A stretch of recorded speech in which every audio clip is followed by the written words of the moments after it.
ये कहानी फ्रांस के एक रईस बिजनेसमैन फिलिप की है, जो एक एक्सीडेंट के बाद पूरी तरह से पैरालाइज्ड हो चुके थे, और उनके केयरटेकर अब्दुल की, जिसे कहानी में ड्रिस कहा गया है। ये एक सच्ची घटना पर आधारित है जो हमें सिखाती है कि सच्ची दोस्ती और सकारात्मक सोच से जिंदगी की सबसे बड़ी मुश्किलें भी आसान बन सकती हैं। चाहे हमारे पास कितना भी पैसा हो, लेकिन एक सच्चे दोस्त की अहमियत कोई नहीं ले सकता, क्योंकि दोस्ती का कोई मोल नहीं होता। पेरिस की एक ठंडी रात में ड्रिस तेज रफ्तार से कार चला रहा था। उसके साथ फिलिप भी था, जो क्वाड्रिप्लेजिया नाम की बीमारी के कारण गर्दन के नीचे का पूरा हिस्सा हिलाने में असमर्थ था। ड्रिस मस्ती में गाड़ी भगाता जा रहा था, तभी पुलिस उनकी कार का पीछा करने लगती है। पुलिस को देखते ही ड्रिस फिलिप से शर्त लगाता है कि वो उन्हें चकमा देकर निकल जाएगा, लेकिन पुलिस उनकी गाड़ी रोक लेती है। ड्रिस बहाना बनाकर कहता है कि फिलिप की तबीयत बहुत खराब है और उसे इमरजेंसी में अस्पताल ले जाना जरूरी है।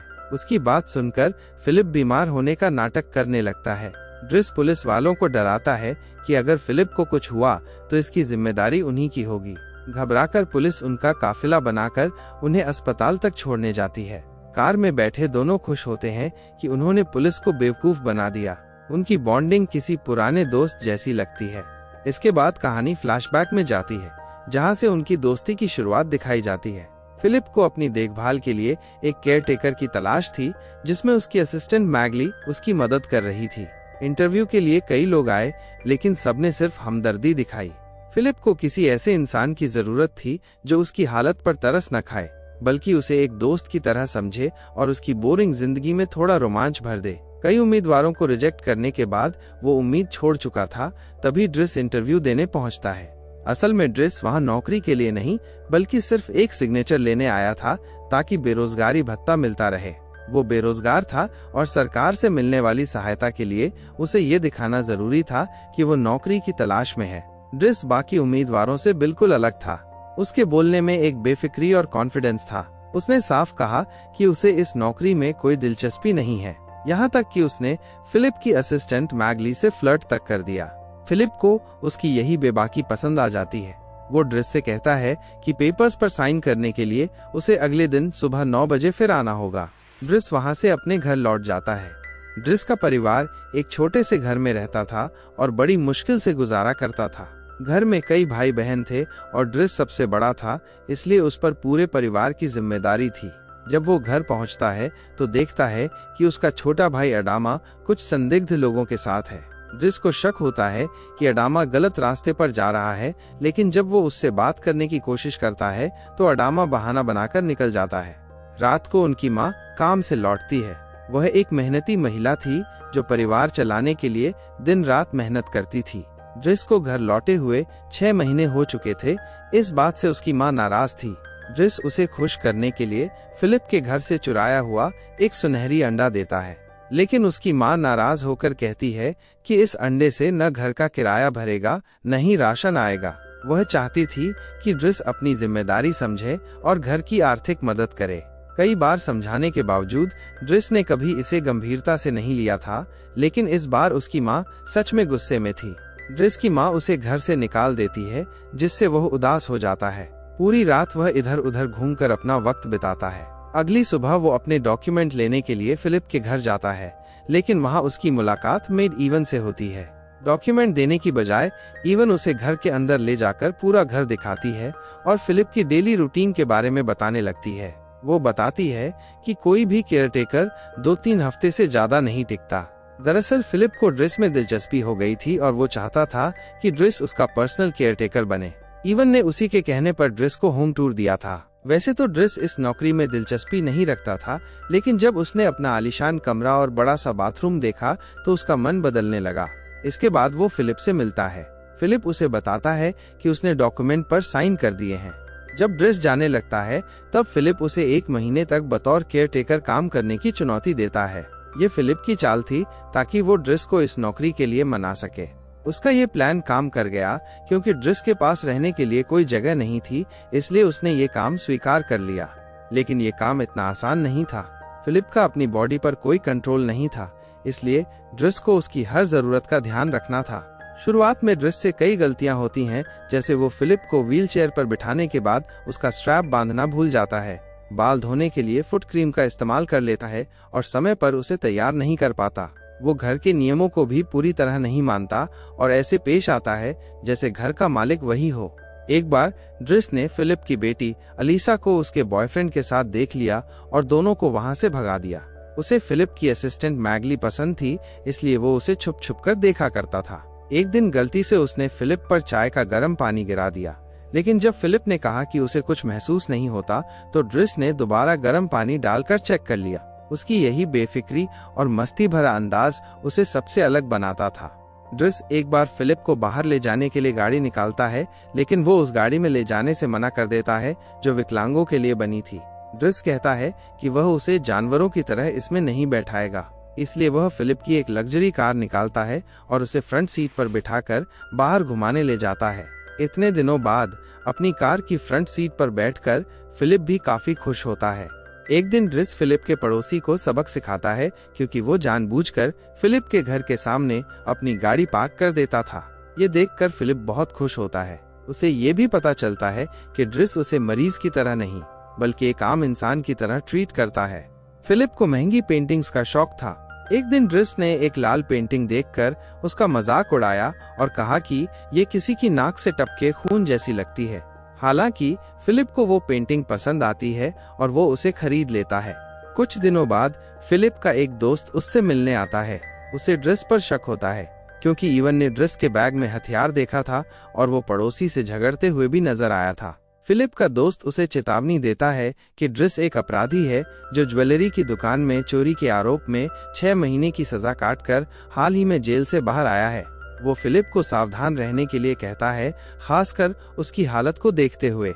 लेकिन फिलिप को ड्रिस पर पूरा भरोसा था। उसका मानना था कि ड्रिस उसे कभी मरीज की तरह नहीं देखता बल्कि एक दोस्त की तरह ट्रीट करता है। वो हमेशा उसकी हर बात को मस्ती में लेता है और कई बार उसकी बात नहीं मानता। ड्रिस की यही बेपरवाही और बिंदास अंदाज फिलिप को पसंद आता था। ड्रिस कभी कभी अपनी हदें भी पार कर देता था। एक बार उसने मैगली को बाथटब में नहाने के लिए इनवाइट कर दिया, जिस पर मैगली हंसने लगी। इतना ही नहीं, एक बार उसने मैगली को किस करने की कोशिश भी की, जिसके बदले में उसे थप्पड़ खाना पड़ा। लेकिन इन सब हरकतों के बावजूद ड्रिस और फिलिप के बीच की दोस्ती दिन ब दिन गहरी होती गई। एक रात अचानक फिलिप की तबीयत बिगड़ जाती है। उसे सांस लेने में परेशानी होने लगती है। ड्रिस फोन पर उसकी आवाज सुनकर तुरंत उसके कमरे में पहुंचता है और हालात समझने के बाद उसे बाहर घुमाने ले जाता है। फिलिप ने बरसों से इस वक्त घर से बाहर कदम नहीं रखा था, इसलिए रात की ताजी हवा में घूमकर उसे काफी अच्छा महसूस होता है। इसके बाद दोनों एक रेस्टोरेंट में बैठकर बातें करते हैं। फिलिप ड्रिस को बताता है कि वो अपनी पत्नी से बेहद प्यार करता था। दोनों की मुलाकात कॉलेज में हुई थी, जहां से उनकी लव स्टोरी शुरू हुई। शादी के कुछ साल बाद उसकी पत्नी बीमार पड़ गई और एक दिन हमेशा के लिए उसे छोड़कर चली गई। इस सदमे से उबरने के लिए वो पैराग्लाइडिंग करने गया, लेकिन तभी एक हादसे में वो अपाहिज हो गया। फिलिप कहता है कि उसका दुख उसकी विकलांगता नहीं बल्कि अपनी पत्नी को खोने का दर्द है। वो आज भी उसकी यादों में जीता है। इसी दौरान फिलिप ड्रिस से अपना सुनहरी अंडा वापस मांगता है, जिसे उसकी पत्नी ने उसे गिफ्ट किया था और ये फिलिप के लिए बेहद खास था। लेकिन ड्रिस ने वह अंडा अपनी माँ को दे दिया था। अंडे को वापस लाने के लिए ड्रिस अपनी बहन से मदद मांगता है, मगर उसकी बहन बताती है कि उसे वो कहीं नहीं मिला। इसी दौरान वो ड्रिस के भाई अडामा के बारे में भी बताती है, जिसे ड्रग्स बेचने के आरोप में पुलिस ने गिरफ्तार कर लिया था।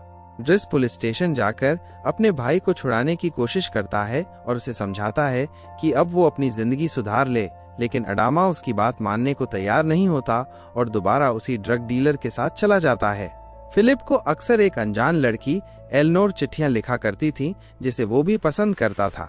हालांकि उन्होंने कभी एक दूसरे से फोन पर बात नहीं की थी और ना ही कभी मुलाकात हुई थी। फिलिप की हालत के कारण उसमें एक डर बैठ गया था। उसे लगता था कि अगर एलनोर को उसकी सच्चाई पता चल गई कि वो अपाहिज है तो वो उसे ठुकरा देगी।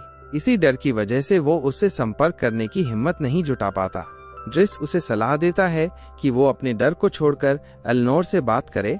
जब फिलिप हिचकिचाता है तो ड्रिस खुद अपने फोन से एलनोर को कॉल कर देता है और दोनों की बात करा देता है। ड्रिस का ये प्लान काम कर जाता है, क्योंकि फिलिप एलनोर को मिलने के लिए बुलाता है और वो मान भी जाती है।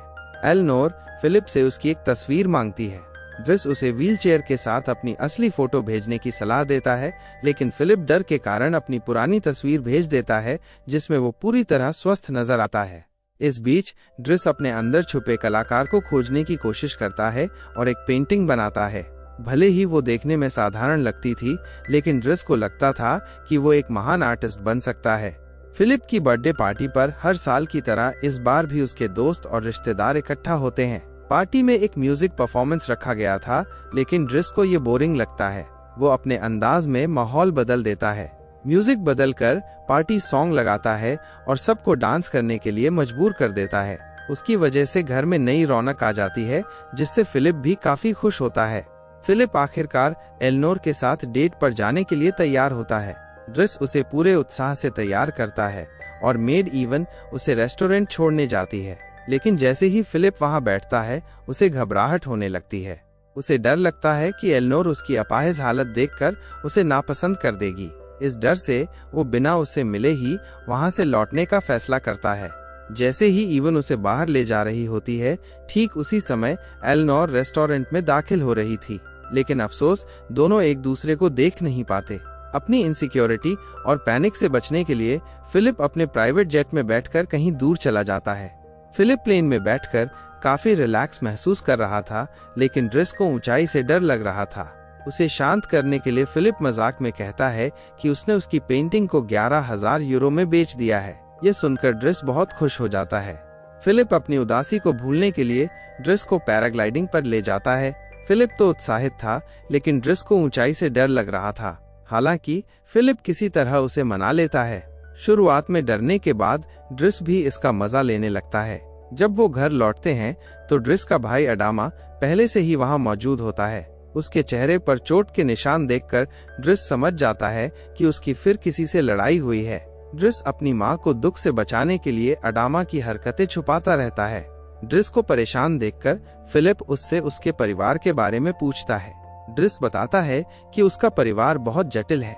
असल में उसके चाचा चाची ने उसे गोद लिया था क्योंकि उनके यहाँ बच्चा नहीं हो रहा था, लेकिन बाद में उनकी अपनी संतानें हुईं। उसके चाचा के निधन के बाद चाची ने कई शादियां की, जिससे उसके कई भाई बहन हो गए। फिलिप समझ जाता है कि ड्रिस के परिवार को उसकी जरूरत है। वह दिल पर पत्थर रखकर उसे अपने घर जाकर परिवार की जिम्मेदारी संभालने की सलाह देता है। ड्रिस भी सबको अलविदा कहकर अपने घर लौट जाता है। ड्रिस के जाने के बाद फिलिप के लिए कई नए केयरटेकर आते हैं, लेकिन किसी के साथ उसकी पटती नहीं। उधर ड्रिस अपने परिवार के पास लौटकर अपनी माँ से मिलता है, जो अब उसे माफ कर चुकी थी। वो अपने भाई अडामा को ड्रग डीलर से दूर रहने की चेतावनी देता है और अपनी जिंदगी सुधारने के लिए एक नई नौकरी भी ढूंढ लेता है। ड्रिस के बिना फिलिप की जिंदगी फिर से उदास हो जाती है। उसने बाहर जाना छोड़ दिया, किसी से बात नहीं करता और कई बार बिना खाए ही सो जाता है। उसके पास अब कोई ऐसा नहीं था जिससे वो अपने दिल की बात कह सके। एलेनोर से बिना मिले लौट आने के बाद वो उससे संपर्क भी नहीं करता। धीरे धीरे वो अकेलेपन और उदासी में डूबने लगता है। फिलिप की हालत इतनी बिगड़ जाती है कि एक रात उसे सांस लेने में तकलीफ होने लगती है और उसे पैनिक अटैक आ जाता है। उसकी देखभाल करने वाली मेड इवन तुरंत ड्रिस को फोन करती है। ये वही सीन था जो फिल्म की शुरुआत में दिखाया गया था, जहां ड्रिस पुलिस से बचकर फिलिप के पास पहुंचता है। अगली सुबह ड्रिस फिलिप को समुद्र किनारे ले जाता है। वहां की खूबसूरती देखकर फिलिप की आंखों में फिर से चमक लौट आती है। शेव करवाते वक्त दोनों खूब हंसी मजाक करते हैं, जिससे फिलिप की उदासी धीरे धीरे दूर होने लगती है। ड्रिस उसे तैयार करके एक रेस्टोरेंट में ले जाता है। वहां वो फिलिप को उसका सुनहरी अंडा वापस देता है और कहता है कि भले ही वो जा रहा है, लेकिन हमेशा उसका साथ देगा। इतना कहकर वो वहां से चला जाता है। कुछ देर बाद रेस्टोरेंट में एलेनोर पहुंचती है। दरअसल ड्रिस ही उसे वहां लेकर आया था। उसने एलेनोर को फिलिप की सच्चाई बता दी थी, लेकिन फिर भी एलेनोर उसे उसी रूप में अपनाने के लिए तैयार थी। एलेनोर को देखकर फिलिप की खुशी का ठिकाना नहीं रहता। अब ड्रिस निश्चिंत था कि फिलिप की देखभाल के लिए एलेनोर उसके साथ है। कहानी के अंत में हमें बताया जाता है कि फिलिप ने एलेनोर से शादी कर ली और उनकी 2 बेटियां हैं। वहीं ड्रिस अब एक सफल बिजनेसमैन बन चुका है और उसके भी 3 बच्चे हैं। ये कहानी हमें सिखाती है कि जिंदगी में सच्ची दोस्ती और हंसी मजाक का होना कितना जरूरी है। फिलिप और ड्रिस दो बिल्कुल अलग इंसान होते हुए भी एक दूसरे के सहारे अपनी कमजोरियों को भुलाकर जिंदगी का आनंद लेते रहे। उनकी दोस्ती ने साबित किया कि मुश्किल हालात में भी एक सच्चा दोस्त आपके जीवन में रोशनी ला सकता है। अगर आपको ये कहानी पसंद आई हो तो इसे लाइक करें, चैनल को सब्सक्राइब करें और कमेंट में बताएं कि आपको कौन सा सीन सबसे ज्यादा पसंद आया।